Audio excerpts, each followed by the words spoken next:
Salut les gens, j'espère que vous allez bien. Petite vidéo pour parler de ce qui s'est passé à Raw cette semaine. Donc on perd pas de temps, on voit ça ensemble tout de suite.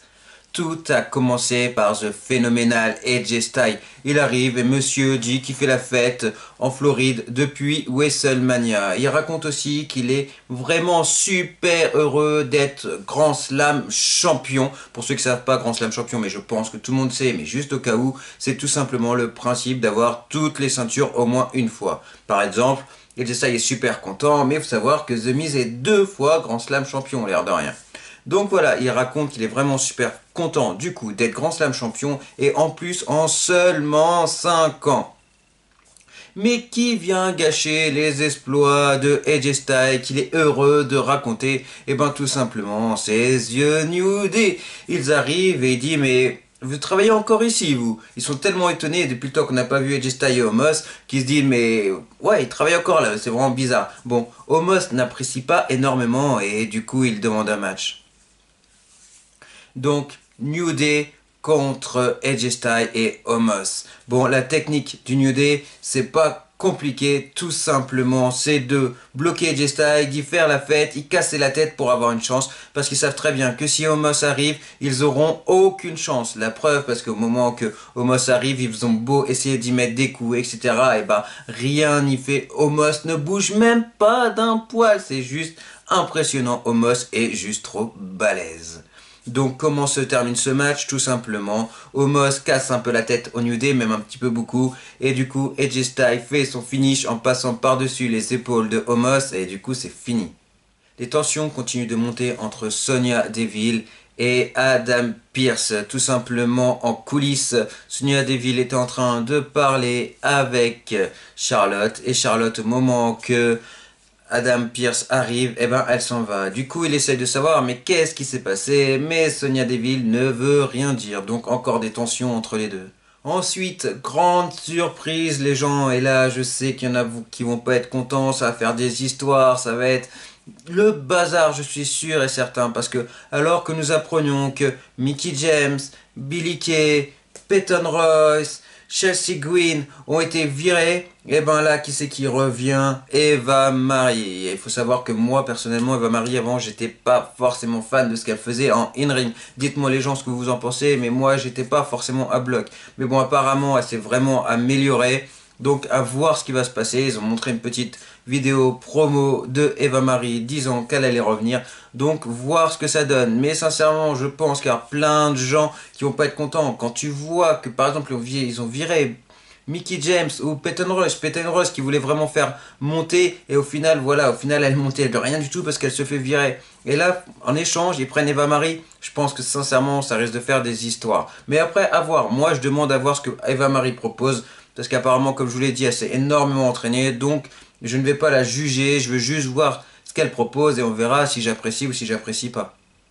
Elias et Jason Riker veulent se venger. Oui, parce qu'ils n'ont pas apprécié de se prendre des coups de tomate la semaine dernière par le New Day. Donc, ils étaient en coulisses, ils arrivent discrètement avec des tomates. Ils voient le New Day, ils sont à 2 doigts de vouloir lancer des tomates. Bien sûr, ils lancent les tomates, mais qui c'est qui se les prend? Randy Orton. Pas de chance.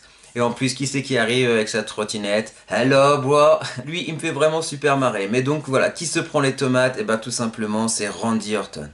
Donc la semaine dernière, nous avons eu Charlotte Flair contre Mandy Rose et j'avais dit que sincèrement c'était relativement intéressant parce que ça nous permettait de voir Mandy Rose en avant parce que c'était un match super crédible. Et ben là cette semaine, nous avons eu Charlotte contre Dana Brooke. Et ben c'est la même chose, malgré qu'elle ait perdu forcément, et ben Dana Brooke on a pu voir des choses d'elle vraiment super sympa, elle a pas perdu en 2 secondes.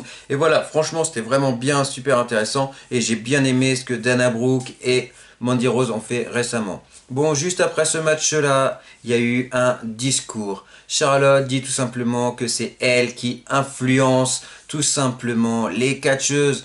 Donc elle mérite d'avoir ce match. Donc elle veut être intégrée dans le match de WrestleMania Backlash avec Rhea Ripley et Asuka. Et Sonya Deville, qu'est-ce qu'elle fait? Ben elle accepte, bien sûr sans demander l'avis à Adam Pearce. Et du coup, eh ben, qui c'est qui arrive? Rhea Ripley dit, mais c'est pas juste, c'est juste abusé. Bon, je trouve ça bien les matchs triple menace, mais là ça commence à faire beaucoup parce que du coup, nous avons Bobby Lashley avec Braun Strowman, avec Drew McIntyre. Bobby Lashley dit en plus que c'est pas juste. D'un autre côté, nous avons les filles, et les filles, bah maintenant à WrestleMania Backlash, nous aurons tout simplement Asuka, Rhea Ripley et Charlotte encore dans un match triple menace avec Rhea Ripley qui dit que c'est pas juste. Bon, ça manque un tout petit peu d'originalité tout ça. L'heure du Miss TV. Bon, grosso modo, ils disent qu'ils n'ont pas apprécié ce qui s'est passé la semaine dernière de cette prix des tomates, etc. Bon, ça, on a bien compris. Et du coup, un peu plus tard, c'est qui vient tout simplement gâcher le discours. Et bah, c'est encore Damian Priest.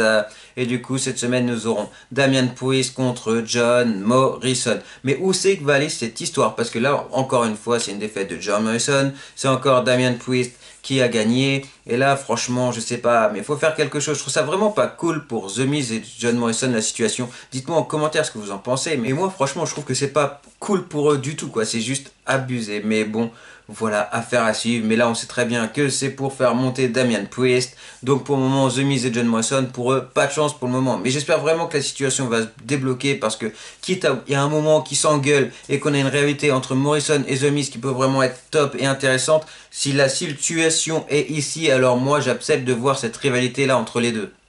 La suite, qu'est-ce qui se passe? Eh bien, tout simplement, Adam Pearce fait signer un contrat à un catcheur. Et qui c'est ce catcheur? Eh bien, c'est tout simplement Mansoor. Donc voilà, en plus directement il a un match contre Sheamus peu de temps après. Mais franchement c'est juste abusé. Mais on sait très bien pourquoi cette situation. Je pense que bientôt il va y avoir un grand show, certainement en fin de l'année si tout se développe. En tout cas ils prévoient ça. Et du coup, voilà, affaire à suivre. Mais à mon avis, s'ils font monter Mansour, c'est pas pour rien. Donc, du coup, à mon avis, c'est tout simplement pour aller en Arabie Saoudite et faire un show de ouf qui sera encore limite mieux que WrestleMania. Franchement, leur show en Arabie Saoudite, c'est vraiment super sympa. Mais moi, ce que j'hallucine, c'est que je trouve souvent la carte, en tout cas les catcheurs qui y sont, c'est souvent mieux que WrestleMania. Mais WrestleMania, c'est juste magique, c'est juste le moment énorme. Et ça, j'ai juste pas compris. Mais à mon avis, si Mansour est là, c'est tout simplement pour ça. Et donc, ensuite, par la suite, comme je vous l'ai dit, nous avons eu le match Mansour contre Sheamus. Mansour s'est relativement super bien débrouillé, alors qu'Humberto Carrillo, tout simplement, s'est bien débrouillé aussi, mais galérait face à Sheamus, qui est normal, c'est quand même Sheamus, quoi. Mais bon, voilà, il s'est relativement super bien débrouillé, même s'il a de grandes chances de perdre. Mais de toute façon, qui c'est qui est venu empêcher Sheamus de gagner? Eh bien, c'est tout simplement Humberto Carrillo. Donc, la rivalité entre Humberto Carrillo et Sheamus continue, et ça, c'est plutôt bien. Ensuite, nous avons eu le match Lucha House Party contre Cedric Alexander et Shelton Benjamin. Le plus important à retenir dans ce match-là, c'est tout simplement qu'ils ont perdu et Cedric Alexander a tout simplement pété un plomb. Il dit que s'il perd, eh ben c'est tout simplement à cause de Shelton Benjamin. Si ce qui s'est passé avec MVP et Bobby Lashley, s'ils sont plus dans ce groupe, c'est tout simplement de leur faute. Si le Hurt Business n'y se plus, c'est de sa faute. Et voilà, c'est juste abusé, tout ça à cause de Shelton Benjamin, et ça fait bien longtemps qu'il aurait dû faire ça et s'en prendre à tout simplement à Shelton Benjamin. Cedric Alexander en a marre. Et tout simplement un peu plus tard par la suite, Shelton Benjamin dira qu'il remettra Cedric Alexander à sa place. En coulisses, nous avons Drew Gulak contre Angel Garza, et Drew Gulak se moque de la gimmick à Angel Garza, toujours offrir des fleurs, faire toujours le lover, etc. Drew Gulak dit que c'est du n'importe quoi, et du coup les deux par la suite auront un match. Mais franchement c'est juste abusé pour Drew Gulak. Dès qu'il faut une situation pas cool, et bien tout simplement Drew Gulak est là, et c'est juste abusé, parce que c'est Angel Garza qui a gagné, et ben qu'est-ce qu'il fait à la fin? Il prend sa rose, il les met dans le fut à Drew Gulak, et en plus il lui met un coup de pied au cul. Et franchement c'est juste abusé. Pour tout simplement décribiliser un catcheur, il n'y a pas mieux, c'est vraiment pas cool pour Drew Gulak, je trouve ça juste abusé. J'aime bien Angel Garza, mais là c'est pas le problème quoi, sincèrement pour Drew Gulak je trouve ça juste abusé. Ok bro, donc nous avons Riddle avec Randy Orton, et d'un autre côté nous avons Elias avec Jason Riker. Bon, fallait s'en douter, qui c'est qui a gagné? C'est tout simplement RK Bro. Tout simplement, Randy Orton a vu Jason Riker qui arrivait derrière son dos, il lui a fait un RKO, et du coup par la suite tout simplement, si je me rappelle bien, Riddle a fait un finish sur Elias et tout simplement ça s'est fini ainsi. Mais moi cette histoire je la trouve vraiment bien, super intéressante, l'équipe est vraiment crédible, mais sincèrement le truc c'est que j'ai vraiment super peur que Randy Orton s'en prenne à Riddle et que ça parte vraiment encore une fois en rivalité. Encore une fois en rivalité, il n'y a eu qu'un match pour le moment entre les deux, mais vous m'avez compris. Mais donc voilà, j'ai vraiment peur de cette situation.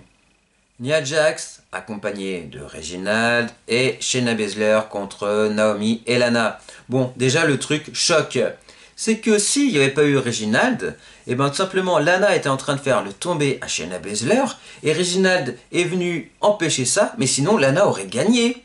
Donc on dit Lana, Lana, Lana, mais Lana évolue, elle était comme en train de faire un tombé sur Shayna Baszler, l'air de rien. Mais bon, Reginald s'en occupait, et ben en tout cas, surprise, enfin, Shayna Baszler a gagné, elle a une victoire, et ça c'est vraiment super bien, enfin, donc voilà, ça fait plaisir, mais après j'ai vraiment envie de voir Shayna Baszler en solo, donc voilà, pourquoi pas donner les titres, comme j'avais dit la semaine dernière, à Natalya et tout simplement Tamina. Et pour finir, nous avons eu le main event, donc Braun Strowman contre Bobby Lashley. Il faut savoir que ce match-là a été joué tout au début du show. Tout simplement, Braun Strowman et Drew McIntyre voulaient affronter Bobby Lashley. Et ben, qu'est-ce qu'a fait Adam Pearce tout simplement pour les séparer? Il a fait pile ou face. Donc maintenant, c'est pas compliqué. Tu veux un match, il y a un mec qui veut un match aussi. Bon, ben, on fait pile ou face et terminé. Bon, apparemment, ça se passe comme ça. Donc les deux ont eu leur match. C'était relativement super sympa. C'était intense. Mais il faut savoir aussi que Drew McIntyre avait le droit tout simplement d'intervenir dans ce match-là et c'est ce qu'il a fait. Donc sa musique a retenti et il est venu tout simplement, il a commencé par déstabiliser Braun Strowman, Bobby Lashley en a profité et du coup ce qu'il a fait, il a regardé Drew McIntyre et il lui a tendu le poing comme ça. Et moi quand tu me tends le poing comme ça veut dire que tu veux faire une alliance normalement. Donc Bobby Lashley a un gros match face à Drew McIntyre et Braun Strowman et lui il propose une alliance pour ce match-là. Non mais c'est juste pas possible quoi. Mais en tout cas Drew McIntyre par la suite tout simplement a été du côté des commentateurs. Donc ensuite Bobby Lashley et Braun Strowman ont été à l'extérieur du ring jusqu'au moment où Braun Strowman a atterri sur Drew McIntyre. Donc forcément, Drew McIntyre n'a pas apprécié, il a poussé Braun Strowman l'a repoussé. Tout simplement, et ben Braun Strowman, il a bien fallu qu'il continue son match. Donc il a été dans le ring et là, il a été tout simplement surpris par un spear de Bobby Lashley. Et voilà, le match est terminé ainsi. Mais sincèrement, non. Excusez-moi, le match n'est pas terminé ainsi, non. Il aurait pu se terminer ainsi, mais qu'est-ce qui s'est passé? Tout simplement, Drew McIntyre s'est ramené, et du coup, Bobby Lashley et Braun Strowman ont eu droit à des clés morts l'un et l'autre. Donc voilà les gens, c'était ma petite review de Raw. Donc voilà, bon il n'y a pas à dire, je préfère largement SmackDown, ça m'inspire vraiment plus actuellement, mais c'est vraiment passé beaucoup de choses, donc à voir ce qui va arriver par la suite, à voir ce que Eva Marie va nous proposer, mais en tout cas voilà, pour le moment on en est ici. En tout cas, n'hésitez pas à liker, partager, vous abonner, et puis on se dit à bientôt, salut les gens!